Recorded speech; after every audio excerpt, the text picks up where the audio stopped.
31절에서 35절 말씀입니다. 그때 예수께서 제자들에게 이르시되 오늘 밤에 너희가 다 나를 버리리라. 기록된 바 내가 목자를 치리니 양의 떼가 흩어지리라 하였느니라. 그러나 내가 살아난 후에 너희보다 먼저 갈릴리로 가리라. 베드로가 대답하여 이르되 모두 주를 버릴지라도 나는 결코 버리지 않겠나이다.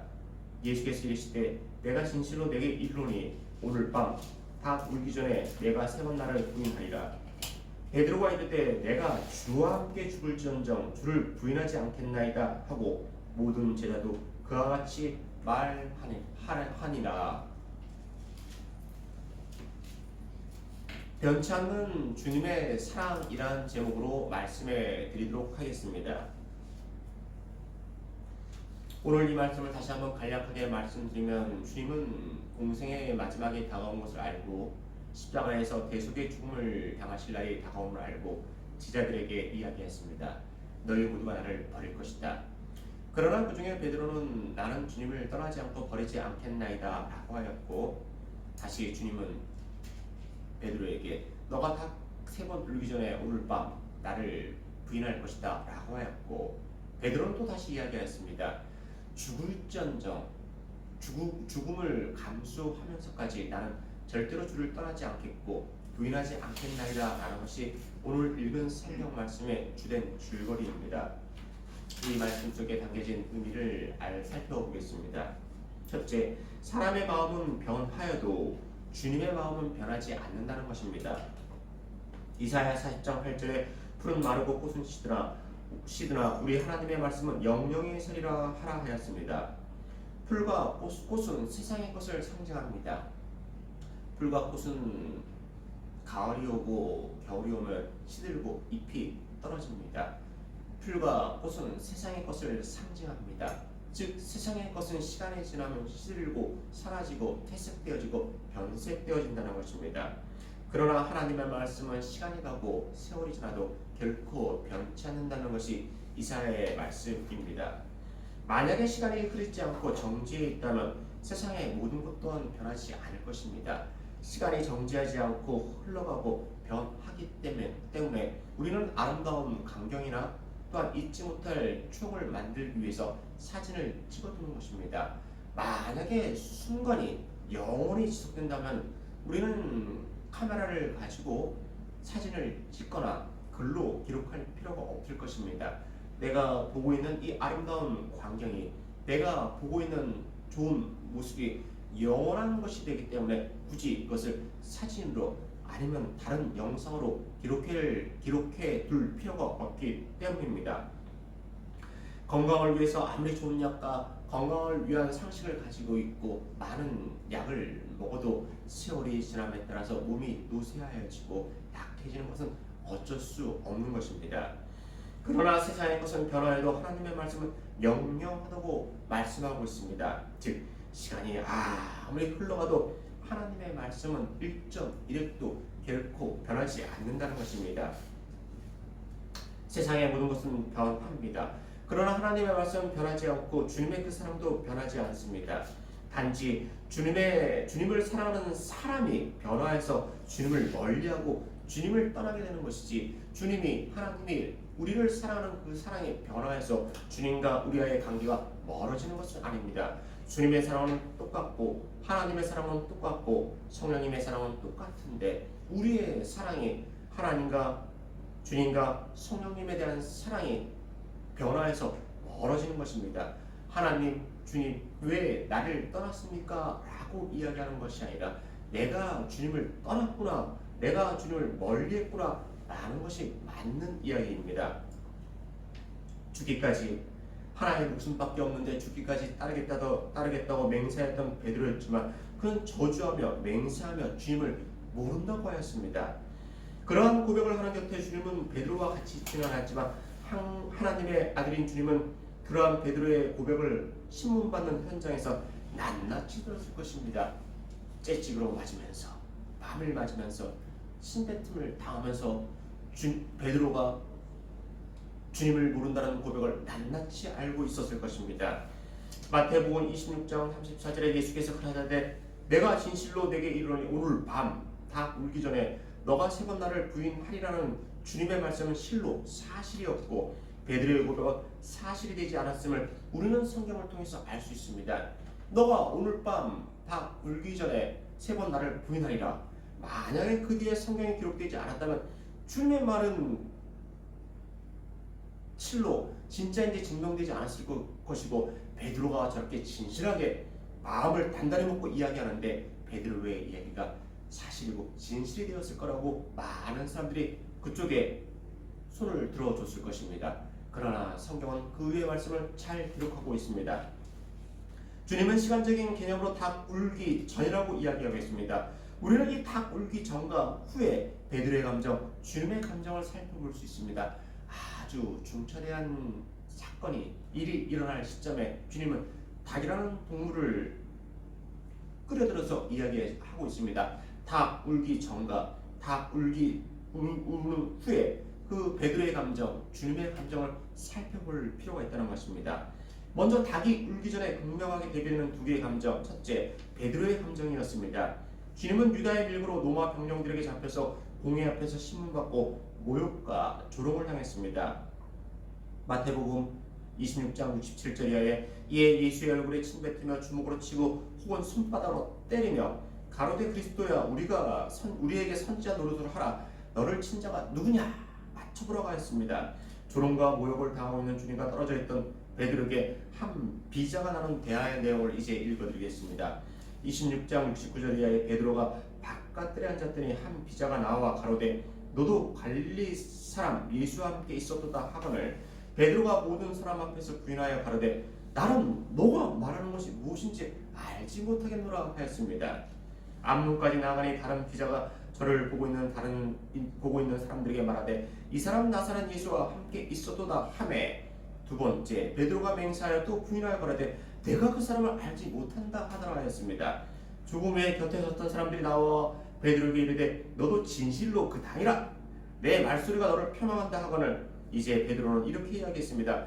저가 저주하며 맹세하여 가로되 내가 그 사람을 알지 못하노라 하니 닭이 곧 울더라 하였습니다. 주님의 말씀이 사실이었고 진실이었고 예언의 말씀이 이루어지는 순간이었습니다. 너가 실로 닭 울기 전에 나를 세 번 부인하는 주님의 말씀이 사실이 되었고 죽어도 주님을 부인하지 않겠다는 베드로의 고백은 100% 거짓말이 되었습니다. 베드로는 주님이 다가오고 있는 고통을 보면서 자기도 생명을 잃지 모르는 위협감을 느꼈을 것입니다. 공포감을 느꼈을 것입니다. 베드로는 자기의 생명을 보존하기 위하여 극히 인간적인 대답을 하였습니다. 누구에게나 있어서 생명은 소중한 것입니다. 두 개가 있다면 모르겠지만 하나뿐이 없는 소중한 생명이기 때문이었습니다. 그 하나뿐인 생명을 보존하기 위해서 베드로는 본능적인 지극히 인간적인 대답을 하였습니다. 아주 단호하게 그리고 저주하면서 이야기했습니다. 이 모습이 바로 우리 나약한 인간의 모습을 상징하고 있는 것입니다. 나의 신앙이 최고라고 내가 생각하는 것이 맞는 것이라고 나의 믿음이 옳은 것이라고 이야기하더라도 어느 순간 나의 생명이 위협을 받거나 나의 신앙이 공경해졌을 때 주님을 멀리하고 주님을 부인할 수 있는 것이 우리 인간의 나약한 모습이고 나약한 신앙의 모습이고 나약한 상태라는 것을 보여주고 있는 것입니다. 나의 생명까지 버리면서까지 주님을 부인하지 않겠다고 주님 앞에서 살아계신 하나님의 아들 예수 그리스도 앞에서 고백한 베드로였습니다. 주님과 3년 반 동의 공생애를 같이 하였고 바다 위를 걸어가는 것을 보았고 죽은 자를 살리는 것을 보았고 앉은 빙의가 걸어가는 것을 보았고 눈먼 자가 눈 뜨는 것을 보았고 기머리가 뜨는 것을 보았습니다. 같이 먹고 자면서 동고동락을 하였던 베드로였습니다. 그러나 그는 닭 울기 전에 주님을 저주하면서 부인하였다고 성경은 명확하게 기록하고 있습니다. 이 사랑은 주님의 사랑을 잃어버린 감정이었습니다. 하나의 감정은 이제 닭 울기 전에 주님의 감정이었습니다. 베드로의 그러한 부인할 것을 알고 있었지만 주님은 베드로에 대한 변치 않는 사랑이 있었습니다. 마태복음 26장 34절에 예수께서 가라사대 내가 진실로 내게 이르노니 오늘 밤 닭 울기 전에 내가 세 번 나를 부인하리라 하였습니다. 사랑은 제자가 자기를 부인할 것을 저주하면서까지 부인할 것을 주님은 알고 있었지만 베드로를 탓하거나 원망하지 않았습니다. 너는 나를 다 울기 전에 분명 3번 부인할 것이다. 너가 나를 버리지 않겠다고 이야기한 이 이야기는 만천하의 거짓이라고 자명하게 드러날 것이다. 난 그러한 너와 같이 있었던 것이 너무나도 후회스럽다. 3년 반 동안 너와 같이 먹고 자며 있었던 순간순간이 정말 좋은 추억이 아니고 나쁜 추억으로 남게 되었다 라고 하지 않았습니다. 그저 베드로에게 한 이야기는 너가 3번 나를 부인할 것이다 라는 이야기만 하였습니다. 그 말씀 속에는 숨겨진 주님의 마음은 비록 너가 3번 나를 부인하겠지만 이것은 부인할 수 없는 것이지만 이것은 자명한 것이고 이건 확실한 것이지만 나는 너를 변치 않고 사랑한다는 주님의 마음이 포함되어져 있는 것입니다. 이제 닭이 울은 후에 극명하게 대비되는 또 2개의 감정을 말씀해 드리겠습니다. 하나의 감정, 먼저 베드로의 감정이었습니다. 자기 자신의 자책에 대한 감정이었습니다. 분명 죽기까지 따르겠다고 내 입으로 맹세한 이야기였는데 자신의 믿음의 신앙이 여지없이 무너지는 것을 보고 후회와 안타까움이 파도같이 베드로에게 밀려왔습니다. 마태복음 26장 75절에 이에 베드로가 예수의 말씀에 닭 울기 전에 너가 3번 나를 부인하리라 하심이 생각나서 밖에 나가서 심히 통곡하니라 하였습니다. 닭 울음소리와 동시에 주님이 너가 나를 3번 부인하라는 말씀이 생각났습니다. 분명 죽기까지 부인하지 않겠다고 내 입으로 자신있게 말하였던 자신의 모습을 생각하면서 주님의 크신 사랑이 생각났다는 것입니다. 주님은 내가 부인할 것이라는 것을 알고 있었구나. 그것을 알면서도 책망하지 않으셨구나. 주님의 큰 사랑이 다시 한번 나에게 밀려왔다는 것입니다. 분명 닭 울기 전에 너가 3번 나를 부인할 것이라고 하는데 베드로는 닭 울기 전에 그 말을 인정하지 않았고 믿지 않았고 신뢰하지 않았고 받아들일 수 없었습니다. 그러나 닭 울기 전에 내가 분명히 3번 주님을 부인하는 것을 보고 주님은 내가 3번 부인할 것이라는 것을 알고 있었구나 라는 것을 알고 나서 후회와 탄식이 밀려왔습니다. 그러나 그것을 알면서도 주님은 나를 탓하지 않으셨고 나를 사랑하고 계셨구나라는 것을 알고 있었다는 것입니다. 또 하나의 감정은 주님의 감정이었습니다. 사랑하는 제자가 주님을 3번씩이나 저주하며 부인하였다는 것을 알았지만 그를 미워하거나 정죄하지 않았습니다. 왜냐하면 주님은 베드로가 반석이 될 것을 알고 있었기 때문입니다. 마태복음 16장 16절 이하에 시몬 베드로가 대답하여 가로되 주는 그리스도시요 살아계신 하나님의 아들이시니이다. 예수께서 대답하여 가라사대 바요나 시몬아 내가 복이 있도다. 이를 내게 알게 한 이는 혈육이 아니요 하늘에 계신 내 아버지이시니라. 또 내가 내게 이르노니 너는 베드로라. 내가 이 반석 위에 내 교회를 세우리니 음부의 권세가 이기지 못하리라. 주님은 베드로가 나약한 인간의 모습이지만 결국은 주님을 위해 하나님을 위해 하늘나라를 위해 반석이 될 것임을 알고 계셨기에 그가 저주하면서 부인할 것을 알고도 그에 대한 변치 않는 사랑을 간직하고 계셨던 것입니다.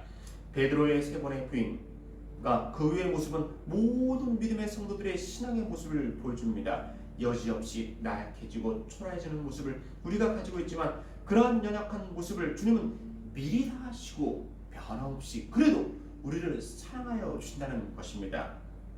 한없이 주님을 찬양하며 한없이 주의 나라를 위해서 헌신할 것 같은 성도도 때로는 여러 내 외적인 환경으로 믿음이 흔들릴 때가 있습니다. 경제적인 문제로, 육체적인 문제로, 여러 사람들 간의 문제로, 인간적인 문제로, 세상적인 문제로 신앙이 믿음이 흔들릴 때가 반드시 있습니다. 그러나 그 모든 것을 주님은 알고 계신다는 것입니다. 그러나 주님은 닭이 울기 전이나 닭이 울은 후에나 변치 않고 베드로를 사랑하셨듯이 주님은 그의 백성들이 자복하고 회개하며 돌아올 때는 항상 변치 않는 사랑을 가지고 안아주시고 품어주신다는 것입니다. 사람의 마음은 변할지언정 주님의 사랑은 영원히 변치 않는다는 것입니다. 두 번째, 말씀을 간직한 사람이 진정으로 바른 믿음의 인생길을 걸어갈 수 있습니다. 주님이 십자가에 달려 돌아가신 후 베드로는 자신에 대한 자책, 주님의 사랑에 대한 자신의 사랑이 말뿐이었다는 것을 후회하며 다시 어부의 생활로 들어갔습니다. 이러한 베드로에게 부활의 주님은 나타나셔서 세 번의 동일한 질문을 하셨습니다. 요한복음 21장 15절에 저희가 조각 먹은 후에 예수께서 시몬 베드로에게 이르시되 요한의 아들 시몬아 내가 이 사람들보다 나를 더 사랑하느냐 하시니 가로되 주여 그러하에다. 내가 주를 사랑하는 줄 주께서 아시나이다. 가라사대 내 양을 먹이라 하시고 또 두 번째 가라사대 요한의 아들 시몬아 내가 나를 사랑하느냐 하시니 가로되 주여 그러하에다. 내가 주를 사랑하는 줄 주께서 아시나이다. 가라사대 내 양을 치라시고 세 번째 가라사대 요한의 아들 시몬아 내가 나를 사랑하느냐 하시니 주께서 세 번째 내가 나를 사랑하느냐 하심으로 베드로가 근심하여 가로되 주여 모든 것을 아시오매 내가 주를 사랑하는 줄을 주께서 아시나이다. 예수께서 가라사대 내 양을 먹이라 하였습니다. 요한의 아들 시몬아 내가 나를 사랑하느냐라는 똑같은 질문에 베드로는 그렇습니다라고 대답하였고 세 번째 질문에는 근심하여 사랑합니다라고 대답하였습니다. 닭 울기 전에 자신의 모습, 닭이 울은 후에 자신의 모습 때문에 그는 근심하면서 주님께 사랑합니다라고 이야기했습니다. 상식적인 생각으로 이러한 질문이 나오는 것이 아닙니다. 생각해 보십시오. 입장을 바꿔서 생각해 보십시오. 상식적으로 이러한 질문이 나오겠습니까? 베드로에게 주님은 이렇게 이야기해야지 인간적인 질문이고 인간적인 문의가 되는 것입니다. 죽기까지 따르겠다고 하더니 왜 나를 부인했느냐 이야기해봐. 너희 믿음이 이것뿐이 안 되었냐 이야기해봐. 죽은 자가 살리는 걸 보았지. 너도 나와 같이 바다 위를 걸었지. 눈먼 자가 눈뜨는 걸 보았지. 기머리 같은 것을 보았지. 지붕을 뚫고 내려온 중풍병자가 들것에 실려 내려왔지만 걸어가는 걸 보았지. 왜 나를 부인했어? 이 모든 것이 거짓이었냐? 나한테 얘기해봐. 따르는 표적과 기사를 보고 바다를 걸었던 너희 믿음이 겨우 그것뿐이냐? 지금 이야기해봐. 변명해봐. 합당한 이야기라면 내가 너를 용서해주고 다시 너를 사랑해줄 거야 라는 질문이 인간적인 질문이었을 것입니다. 그러나 주님은 책망하지 않으시고 오히려 주님을 저주하며 부인한 베드로에게 너가 나를 사랑하느냐 이 질문만 하였습니다. 사랑에는 용서가 포함되어 있습니다. 사랑에는 감싸주는 것이 있습니다. 사랑에는 따스함이 있습니다. 즉 시몬아 내가 너를 용서한다는 말보다 더 큰 것이 바로 사랑한다는 것입니다. 용서는 이만한 것이지만 사랑은 이만해서 용서를 포함한다는 것입니다. 요한의 아들 시몬아 내가 나를 사랑하느냐라는 말 앞에는 주님의 사랑의 말이 가려져 있습니다. 나는 너를 사랑한다. 부인하고 저주하였어도 나는 너를 사랑한다. 너가 나를 사람들 앞에서 저주했어도 너를 사랑한다는 주님의 마음이 있었다는 것입니다. 이 말은 바로 베드로가 주님의 약속하신 대로 반석이 되게 하신 말씀이 되었습니다. 주님의 한없는 사랑하심과 한없는 용서하심을 마음판에 새기는 귀한 계기가 되었습니다. 책망하면서 다시는 지키지도 못할 말을 하지 말라. 너가 한 번은 실수한 것은 내가 용서해 주겠다. 그러나 두 번 다시 이런 일이 발생한다면 하지 마라. 한 번은 실수할 수 있지만 두 번 실수해서는 안 된다. 나는 질책이 아니었고 훈계가 아니었습니다. 나는 너를 사랑한다. 너도 나를 사랑하냐는 사랑의 표현이었습니다. 따르는 표적과 기사를 아무리 많이 경험하고 소유하여도 말씀이 없는 곳에는 주님의 사랑을 마음판에 새길 수 없는 것입니다. 부활하신 주님의 말씀을 통해서 다시 베드로는 변화되었고 그리고 이제는 정말 순교하면서까지 죽기까지 주님을 따르는 수제자가 되었다라고 역사에 기록되어져 있습니다. 부활하신 주님이 베드로에게 큰 이적을 행하는 권세를 주신 것이 아닙니다. 큰 능력을 주신 것이 아니었습니다. 말씀에 의지하여 그물을 내리게 하였고 사랑의 말씀을 함으로 그가 믿음의 다른 길, 격길로 벗어나지 않게 되었다는 것입니다. 주님의 말씀을 통해서 베드로는 주님에 대한 변치 않는 사랑을 회복하게 되었고 그리고 죽기까지 주님을 사랑하며 복음을 전파하는 위대한 사도가 되었습니다. 베드로는 주님과 같이 하였던 기간 동안에 주님이 주신 말씀까지 잊지는 않았다는 것입니다. 그 말씀만은 마음판에 새기고 있었다는 것입니다. 나의 신앙과 나의 믿음이 부족하고 후회하고 탄식은 되었지만 주님이 주신 말씀까지는 잊어먹지 않았다는 것입니다. 나약한 인간의 모습으로 후회할 일을 하였지만 그래도 그의 마음속에는 주님의 말씀만은 지어지지 않고 마음판에 새겨져 있었다는 것입니다. 이 말씀을 마음속에 간직하고 있다는 것을 알고 주님은 베드로에게 주님에 대한 사랑을 회복할 기회를 주셨고 베드로는 그 사랑을 통해 다시 회복하게 되었다는 것입니다. 사랑하는 여러분, 오로지 말씀을 간직한 사람만이 진정으로 바른 믿음의 인생길을 다시 잘 바르게 끝까지 완주할 수 있다는 것입니다. 셋째, 주님의 사랑을 늘 마음속에 간직하는 성도가 되어야 합니다. 솔직히 믿음의 길을 걸어간다는 것은 쉬운 것이 아닙니다. 참으로 어렵고 힘든 것입니다. 재만한 세상이기에 우리가 원하고 주님이 원하는 곳에 다다르지 못하도록 사단의 관계와 계략은 오늘도 여러 가지의 모양으로 믿음의 성도들을 실족게 합니다. 아무 상대방에게 해를 끼치지도 않았는데 길을 가다가 남 모르는 사람의 자동차에 의해 가지고 다쳐서 사경을 헤매다가 죽는 경우도 있습니다. 어떻게 이해할 수가 있겠습니까? 남에게 전혀 잘못된 일을 하지도 않았는데 걸어가다가 교통사고를 당해가지고 해를 당하고 생명을 잃게 된다면 어떻게 받아들일 수 있겠습니까? 즉 사단의 관계와 술수는 이렇게 믿음의 사람들에게 이보다 더 심한 모양으로 다가옵니다. 하나님의 계획은 한 사람의 영혼이라도 더 천국에 이르게 하는 것이 되지만 사단의 권세는 사단의 계획은 한 사람의 영혼이라도 더 지옥으로 이끌게 하는 것이 계획이고 마음입니다. 세 번이나 주님을 부인했던 베드로였지만 그는 그 마음속에 주님을 사랑하는 마음이 있었습니다. 베드로가 근심하여 가라되 주여 모든 것을 아시오매 내가 주를 사랑하는 줄을 주께서 아시나이다 하였습니다. 주님을 사랑하는 마음이 있었기에 주님이 찾아오셔서 질문하였을 때 이러한 고백을 할 수 있었다는 것입니다. 주여 모든 것을 아시오매 모든 것을 아시오매라고 할 수 있었습니다.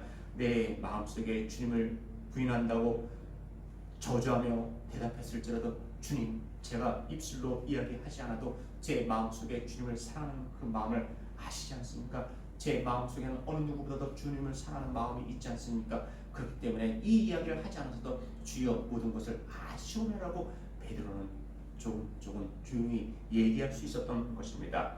그의 마음속에 나는 이미 틀렸어. 내가 무슨 반석이 되겠어. 내가 무슨 바다 위를 걸었던 사람이야. 나는 그냥 업으로 사는 것이 나의 운명이라 라는 생각을 가졌다면 사단은 그의 마음속에 이런 마음을 생각을 심어줬을 것입니다. 맞아. 그래 너는 그렇게 사는 것이 맞아. 주님과 3년 반 동안 같이 걸었다는 것은 그냥 단지 우연의 일치였고 잠깐 동안의 기회였을 뿐이야. 그래 어떻게 너가 복음을 전하는 자가 되겠어. 너 말고 다른 사람들 많으니까 걱정하지 마. 주님을 떠나 그냥 업으로 살아. 그냥 너가 좋아하는 것을 하고 좋아하는 생각대로 살아가. 그것이 너의 인생이야. 바른 결정이야. 그 가운데서 가끔 주님을 생각하면 되겠지. 너가 수제자가 된다는 것, 복음을 전파하고 말씀을 전파한다는 것 아니야. 그렇게 살지 않아도 돼. 라는 생각이 지배했을 것입니다. 그러나 베드로의 마음속에는 주님에 대한 사랑이 아직도 식지 않은 상태로 있었다는 것입니다. 그래서 주님의 그러한 세 번의 질문에 주님을 사랑합니다 라고 대답하였다는 것입니다. 세상 사람들은 베드로의 행동에 질책하고 야 베드로 너는 시린을 저버리는 사람이라고 이야기하고 그의 대답을 의심의 눈치로 볼지 모르지만 베드로는 주님께 이렇게 이야기했습니다. 세상 사람들이 나를 인정치 않고 세상 사람들이 나를 모른다고 하여도 주님만은 그걸 아시지 않습니까? 그래서 주여 모든 것을 아시오매라고 대답한 것입니다. 비록 자신의 행동이 많은 사람들에게 인정받지 못할 칭찬받지 못할 행동이었지만 그래도 그 마음속에는 주님의 사랑을 간직하고 있었다는 것입니다. 때론 믿음의 길을 가는 동안 자의나 타의로 인해 신앙이 흔들릴 때가 있을 것입니다. 그러나 그러한 때에도 항상 주님에 대한 사랑만 간직하고 있다면 이제 주님이 찾아오셔서 저와 여러분에게 질문하실 것입니다. 우리들이 찾아가지 않아도 주님에 대한 사랑을 베드로처럼 가지고 있다면 주님이 찾아오셔가지고 이렇게 질문할 것입니다. 우리가 그 사랑을 버리지 않고 간직하고 있다면 베드로에게 찾아가는 주님이 우리에게도 찾아온다는 것입니다. 분명 오늘 성경 본문 후에 나온 이야기는 부활의 주님이 베드로를 찾아간 것이지 베드로가 주님을 찾아간 것이 아니었습니다. 우리에게 너가 나를 사랑하냐라고 물으실 때가 있을 것입니다. 그때 베드로의 고백이 우리의 고백이 되어야 된다는 것입니다. 주님, 저도 베드로처럼 대답하겠습니다. 제가 주를 사랑하는 줄 주께서 아시나이다 라고 대답해야 됩니다. 이러한 고백을 하는 하나님의 자녀에게 다시 주님은 새 힘을 주시고 새 용기를 주시고 새 기회를 주시며 십자가 군병이 되어서 승리의 계열을 불게 되며 사단의 건설을 여지없이 무너진 것을 경험하게 된다는 것입니다. 힘들고 지칠 때 주님은 우리가 찾기 전에 먼저 우리에게 오십니다. 우리의 사랑을 듣고 싶어 하십니다. 그 사랑을 주님께 들려주어야 됩니다. 베드로의 그러한 힘든 상황을 다른 제자들은 몰랐을 것이고 그 어느 누구에게도 이야기할 수 없었지만 주님은 그러한 베드로의 형편을 잘 아시고 찾아오셔서 그에게 나의 양을 먹이라 치라라고 말씀하셨다는 것입니다. 우리가 각자 처한 형편과 위치를 서로가 세세히 알 수는 없지만 주님은 그러한 모든 것을 알고 계시다는 걸 명심하시고 주님의 사랑만은 늘 마음속에 간직하시기 바랍니다. 오늘 저는 변치 않는 주님의 사랑이라는 제목으로 말씀해 드렸습니다. 첫째, 사람의 마음은 변하여도 주님의 마음은 변하지 않는다는 것입니다. 두 번째, 말씀을 간직한 사람이 진정으로 바른 믿음의 인생길을 걸어갈 수 있다는 것입니다. 셋째, 주님의 사랑을 늘 마음속에 간직하는 성도가 되어야 한다는 것입니다. 사랑하는 여러분, 주님은 우리에게 늘 변치 않는 사랑을 보여주십니다. 우리들도 그 사랑을 닮아서 변치 않는 사랑을 주님께 보여주심으로 이 믿음의 길을 잘 걸어가시고 정진하여서 의의 멸류관을 받으시고 주 앞에 섰을 때 잘했다, 충성된 종이라는 소리를 모두 들으시기를 주의 이름으로 소망합니다. 기도드리겠습니다.